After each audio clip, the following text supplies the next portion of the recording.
Hi, Dr. William Portuese, based in Seattle, Washington. I'm a facial plastic surgeon specializing in rhinoplasty.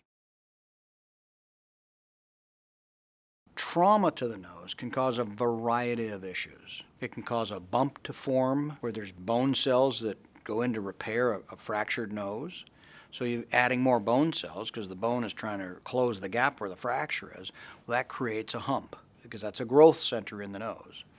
So trauma to the nose can cause a dorsal hump, but trauma to the nose can also cause a displaced nasal fracture where both nasal bones, one or both, are crooked. It can cause the upper lateral cartilages in the mid portion of the nose to become inverted or depressed or concave on one, usually on one side. It can also, trauma to the nose can also cause a deviated septum. That's the dividing line on the inside of the nose for airflow.